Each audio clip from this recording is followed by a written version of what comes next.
علیکم ورحمۃ اللہ وبرکاتہ.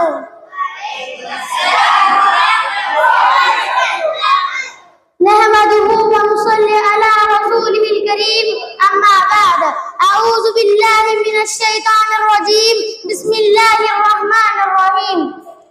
قل هو الله أحد الله الصمد لم يلد ولم يولد ولم يكن له كفوا أحد.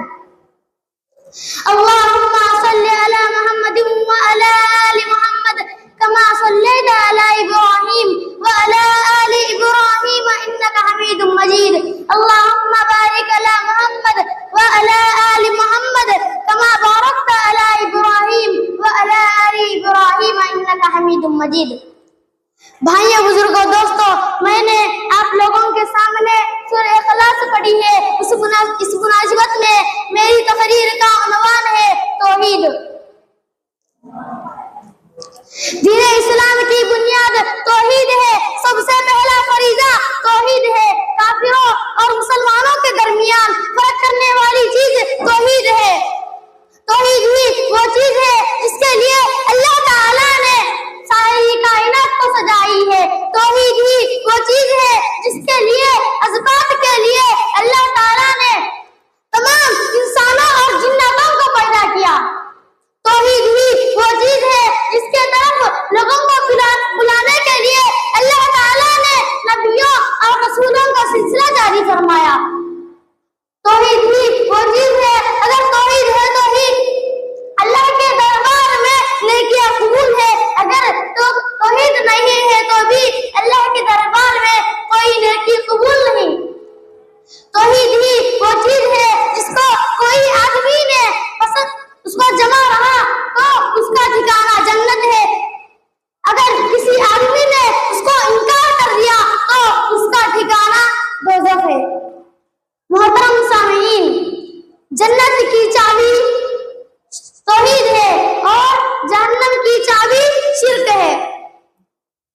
صحیح مسلم کتاب الایمان میں ایک حدیث ہے، عن جابر قال اتى النبي صلى الله عليه وسلم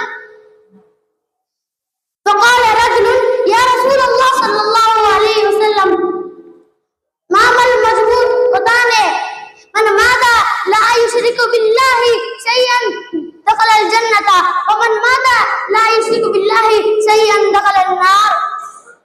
حضرت جابر رضی اللہ تعالیٰ عنہ سے روایت ہے کہ ایک آدمی نبی صلی اللہ علیہ وسلم میں کے خدمت میں حاضر ہوتا ہے اور عرض کرتا ہے، اے نبی صلی اللہ علیہ وسلم، جنت اور دوزخ کو واجب کرنے والی چیزیں کیا ہے؟ نبی صلی اللہ علیہ وسلم فرماتے ہیں، جو شخص اس حال میں مرے گا کہ وہ اللہ کے ساتھ دوسرے کو بھی شریک نہیں کرتا ہو وہ جنت میں جائے گا. جو شخص اس حال میں مرے کہ وہ اللہ کے ساتھ دوسرے کو بھی شریک کرتا ہو وہ دوزخ میں جائے گا.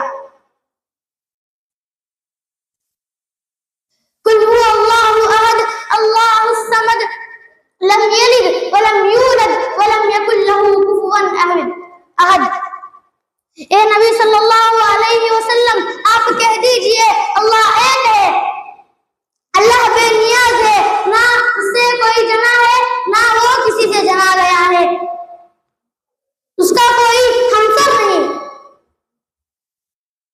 آخر میں اللہ تعالیٰ سے دعا ہے کہ اللہ تعالیٰ ہم تمام لوگوں کو ان باتوں کو سن کر عمل کرنے کی توفیق دے.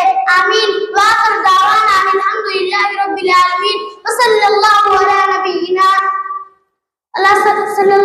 نبینا محمد وعلی آلہ اصحابہ اجمعین. السلام علیکم ورحمۃ اللہ وبرکاتہ.